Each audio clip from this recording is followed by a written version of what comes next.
Bonjour, je suis Sophie et je reviens te parler de mon cheminement actuel d'ouverture de conscience. Et aujourd'hui, particulièrement, ce que je vais évoquer, c'est l'intégration dans la personnalité, de ce qui justement dans l'ouverture de conscience se dissout, cette identité, cette personnalité. Et ce chemin d'aller-retour entre des temps de perception claire de cette dissolution, de cette perte d'identité propre, et ce chemin d'intégration de l'ouverture dans l'identité qui reste et qui est absolument nécessaire et indispensable à la vie sur Terre. Et l'objectif, s'il y en a un, c'est vraiment de vivre pleinement la vie de façon complète et entière dans toutes les joies que peut nous offrir cette vie, également dans tous ces paradoxes que sont la douleur et le bien-être. Et là, je différencie l'état de joie de la douleur par moment et le bien-être par moment. Voilà. Alors, je vais développer un petit peu ça dans cette vidéo. Donc, 3 thèmes finalement. L'état de conscience d'ouverture que j'ai développé la dernière fois déjà, l'intégration de cette ouverture dans l'identité et qu'est-ce que c'est que l'identité saine. Et ça va être une notion qui me semble fondamentale pour éviter ce qui est dangereux, c'est-à-dire la dissociation.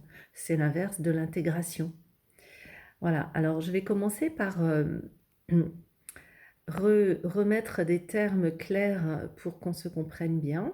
Ce que j'appelle état de conscience modifié ou expansion de conscience, ce sont ces moments que nous vivons parfois dans l'émerveillement. Le temps s'arrête et mon cœur s'ouvre à l'immensité, à la beauté, et j'ai l'impression de ne faire plus qu'un avec le tout.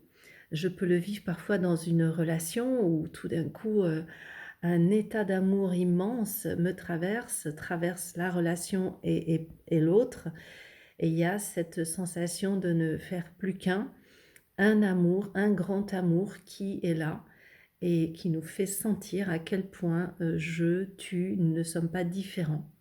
Il y a cet état d'unicité où la différence n'existe plus, où le, les frontières n'existent plus.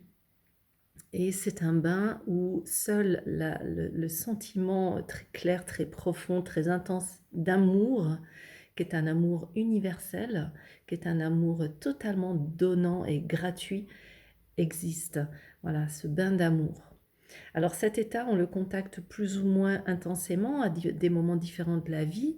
On peut le contacter de façon très naturelle, parfois en plongeant le regard dans les yeux d'un bébé, dans les yeux d'un enfant, dans les yeux d'une personne aussi qui peut être tout d'un coup très, très pure, très ouverte, ou dans un paysage, ou avec un animal, dans un rapport au vivant, ou dans un état intérieur très profond et intime, où tout d'un coup le silence s'ouvre sur une merveilleuse présence, un silence habité, et tout d'un coup le sentiment d'être aimé profondément, tel que je suis maintenant. Et une émotion très particulière de ce sentiment d'être vivant. Voilà, cet état-là, il est par moments très perceptible, par moments il ne l'est plus. Et une des questions qui m'a été posée, c'est comment je le fais durer et comment je l'atteins. Donc comment je l'atteins? Eh bien déjà, la question c'est un état naturel. Donc c'est un petit peu l'idée d'un jardin. J'ai envie qu'une belle fleur pousse dans mon jardin, donc je vais mettre une graine et puis je vais attendre qu'elle pousse. Et parfois c'est un peu d'impatience, j'aimerais qu'elle pousse plus vite, je la vois arriver, mais je pourrais avoir envie de tirer un petit peu dessus là pour qu'elle pousse plus vite. Et si j'ai fait l'expérience de ça, je vais vite voir que je risque une chose, c'est de l'abîmer, de l'altérer, et même je risque de la déraciner, voire de la détruire, partiellement ou pour toujours. Donc c'est dangereux. Eh bien, c'est pareil pour, cet état de conscience et d'ouverture du cœur, d'ouverture du soi, d'ouverture à l'amour. C'est que si je commence à vouloir accélérer le processus ou le provoquer de façon alors chimique ou de façon, pratique, parce qu'il y a des pratiques, hein, qui vraiment augmentent cette possibilité d'ouverture, des pratiques respiratoires, des pratiques corporelles, des pratiques, il y en a beaucoup dans toutes les traditions et elles sont toujours intéressantes selon le cadre qui est proposé dans ces pratiques, parce que le cadre, vous allez voir, c'est la capacité d'intégrer, donc de revenir et de ne pas dissocier. Et dissocier est dangereux. C'est vraiment l'idée de la fleur, hein. Je peux l'altérer, je peux même la détruire si je veux rentrer dans ce processus d'évolution de façon volontaire et comment dire, non naturelle. Donc pour la fleur, ce que je vais pouvoir faire par contre, c'est augmenter ses chances d'évoluer et de s'épanouir, je dirais le plus pleinement possible, dans les meilleures conditions possibles et donc aussi le plus, de façon efficiente possible, en travaillant sur les circonstances, sur l'environnement de cette plante. Voilà, je vais mettre du terreau, je vais veiller à ce qu'elle ait de la lumière, je vais l'arroser, je vais la protéger aussi par moments.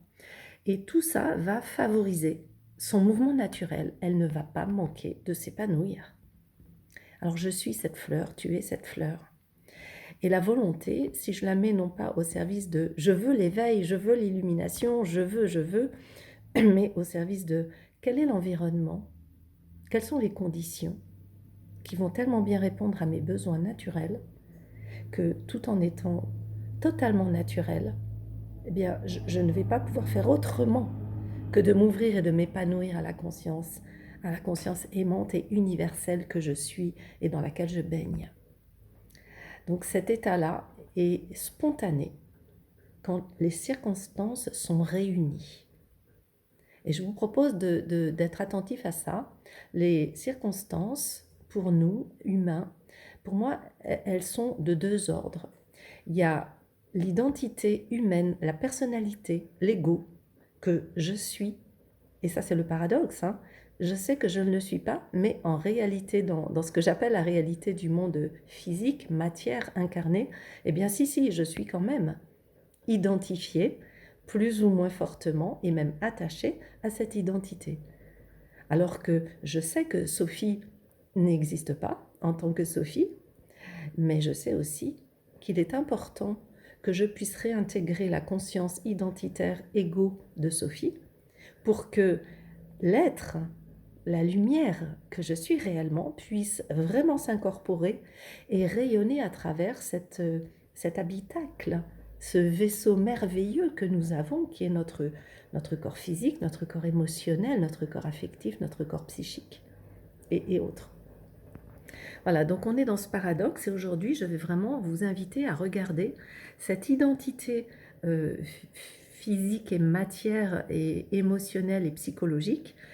Elle est très importante parce que si elle n'est pas saine, solide et stable, alors on risque la dissociation. Et la dissociation, c'est dangereux parce qu'on risque de ne plus pouvoir être connecté à ce qui nous rend réellement vivants. Cette sensibilité et cette capacité d'être dans la présence humaine. On est là pour vivre notre humanité. On n'est pas là pour s'enfuir ailleurs. Voilà, j'ai posé un petit peu les bases de ce que je vais développer. Alors, dans mon expérience, ce temps entre cette dernière vidéo et maintenant, c'est la prise de conscience de comment se fait cette intégration au quotidien dans ma vie vraie, c'est-à-dire relationnelle, dans ma vie professionnelle, dans ma vie personnelle, familiale, etc. Ce que j'ai remarqué, c'est que cette intégration se fait à son propre rythme déjà. Il n'y a pas non plus à vouloir, par exemple, absolument être toujours dans l'état de conscience dissous, où l'identité n'existe plus. Parce que si je veux ça, eh bien, je n'intègre pas dans le réel de cette vie en 3 dimensions, cet amour qui demande qu'une chose, c'est à être intégré. Et donc, la capacité que la personnalité a de devenir poreuse, eh bien, c'est quelque chose qui se travaille. Et le déblayage de l'identité égo que, pour ma part, j'ai commencé à faire il y a un certain temps, est aujourd'hui essentiel à la capacité d'intégration de ces ouvertures de cœur et de conscience. Déblayer son identité, c'est prendre conscience des conditionnements qui limitent, qui fait que je suis en résistance, des croyances, des mémoires héritées, conscientes, inconscientes, etc. Ce que j'ai un peu développé dans mes vidéos précédentes, toute cette nuit noire de l'âme qui est finalement la prise de conscience charnelle et éprouvée vraiment de ces croyances, de ces souffrances qui sont finalement des croyances limitatives, des enfermements, des conditionnements, des états d'esprit bloqués et enfermés dans des postures de soumission ou des postures de colère, de révolte, etc. Et le déblayage de tout ça est très important pour libérer la personnalité de ces enfermements et la rendre poreuse, la rendre de plus en plus transparente à cet amour-conscience qui a qu'une envie et qu'un désir, c'est de descendre dedans pour rayonner. Rayonner où? Dans nos relations. Et le maître mot de l'intégration, c'est la capacité à être dans l'affectivité, dans la relation, dans le lien, à être dans des contacts réels humains pleins de sensibilité, de confiance, de prudence, d'affectivité, d'émotion. Vous voyez, c'est absolument un paradoxe que quand la conscience s'ouvre plus ou moins soudainement, mais c'est toujours dans un lâcher-prise, c'est jamais je veux, non, ça s'ouvre. Quand quelque chose lâche, et dans cette ouverture, il n'y a plus d'émotion dans le sens des vagues, mais il y a une intensité de tout qui génère comme une vision émue, une audition émue, un toucher ému, un lien ému, un contact ému. En fait, l'émotion est partout et elle est nulle part. Et le paradoxe, c'est que dans l'identité, on a à travailler sur la fluidité de nos émotions pour débloquer, décristalliser des traumas qui nous ont bloqués sur certaines émotions et qui en fait soit nous débordent, soit on est coupé d'elles, mais ne circulent pas avec fluidité. Et la conscience aimante, elle va permettre à toutes ces émotions de circuler et avec une intensité vivante et joyeuse, quelle que soit l'émotion. Donc pour ça, il faut qu'avant, ce soit bien travaillé, en fait, déblayé. Alors, un des critères que l'identité est saine, je vais vous en donner 2 qui pour moi sont vraiment des bases à travailler sur soi pour faire ce déblayage et donc augmenter les capacités que la conscience puisse venir rayonner à travers soi.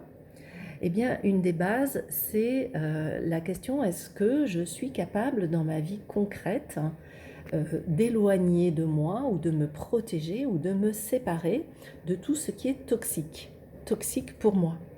C'est-à-dire ce qui ne va pas dans la logique de la vie. Biologique, ça augmente ma vitalité, biocidique, ça descend ma vitalité. Donc parfois il y a des relations toxiques, il y a des situations toxiques, il y a aussi des aliments toxiques. Vous voyez, il y a plein de choses et je peux observer qu'est-ce que je laisse entrer dans ma vie ou qu'est-ce que je nourris parfois et qui au final est toxique, c'est-à-dire me dévalorise, m'emmène dans la peur, me fait perdre de la vitalité, me fait manquer de confiance dans ma créativité. Vous voyez, toutes ces choses, ça peut être des fois des gens qui constamment vont me critiquer ou critiquer les autres, mais ça revient au même parce que quelque part, ça me dévalue aussi. voyez, ça peut être des choses, des relations ou des objets même. Il y a des objets, parfois, quand je les regarde, je suis pas bien. Ben, c'est pas bon pour moi. Vous voyez? Faire le tri. Et alors, on a dans notre identité saine un instinct naturel, une pulsion de vie qui, quand on s'en rapproche, eh bien, nous dit très explicitement et très rapidement, ça c'est bon, ça c'est pas bon. Et une identité saine, c'est la capacité d'écouter cet instinct-là et de prendre des dispositions. C'est-à-dire ma volonté maintenant est au service de, ben voilà, si je dois m'éloigner ou me séparer ou me protéger de ce comportement-là, eh bien je vais tout mettre en œuvre pour le faire. Et pour dégager de ma vie, assainir ma vie de toute toxicité. Alors évidemment, il y en aura toujours, mais d'avoir la lucidité de faire la différence et puis de mettre en action au fur et à mesure ce que je peux pour aller vers cette logique de vie qui n'est pas toxique. Ça, c'est le premier, je dirais, le premier point que j'ai envie de poser sur le travail sur son identité saine. Le deuxième point, et qui va directement en découler de ça, c'est la capacité à dire oui à ce qui est biologique pour moi et à dire non à ce qui est biocidique, toxique. Et donc là, c'est je m'exprime et je me positionne et je m'affirme. Donc j'apprends petit à petit à dire oui quand mon instinct me dit oui, c'est bon, et dire non, ce qui revient à me dire oui en fait. Et ce non-là, il n'est pas rejetant, il n'est pas empreint de violence, parce que c'est un non qui part d'un oui à la vie. Et je suis la vie, tu es la vie. Quand je dis oui à la vie, même si je dis non à ton comportement, à ton attitude, à ta proposition ou à une chose qui arrive dans la vie, eh bien je continue à dire oui à la vie. Et ce oui, qui se transmet par un non exprimé, n'est pas empreint de violence, n'est pas empreint de rejet. Il peut être très ferme, affirmatif, assertif. Il n'est pas rejetant. Donc voilà, je propose vraiment d'aller regarder comment je me situe par rapport à ces bases saines de ma personnalité, de mon identité, parce que je redis que plus j'ouvre, plus mon cœur s'ouvre, plus la conscience aimante transparaît dans mon être, dans mon vaisseau, qui est mon corps, cœur, esprit, eh bien, plus j'ai besoin de cette identité saine et forte pour contenir l'immensité de cette lumière aimante et amoureuse. Si l'identité ne permet pas de contenir tout ça, alors il y a dissociation, il y a perte de morceaux de soi en fait. On ne revient pas complètement dans le quotidien, dans les relations, et ça peut être grave. Ça peut donner des troubles importants, non souhaitables. Les repères de l'intégration sont très clairs. Ça augmente ma capacité d'être en contact avec l'autre, avec le vivant, ma capacité d'être en lien. Ça augmente mon émotion d'être vivant et mon émotion avec le vivant. Ça augmente toutes ces capacités. Moi, toi, sommes venus de la même lumière, tissés de la même main. Nous sommes faits des mêmes soies. Et cette sensation que si je me protège, je te protège. Que ce qui m'arrive t'arrive et ce qui t'arrive m'arrive. Voilà. Prend tout d'un coup une intensité. On est touché, vraiment touché, intimement, par la beauté de la vie, par le précieux de la vie.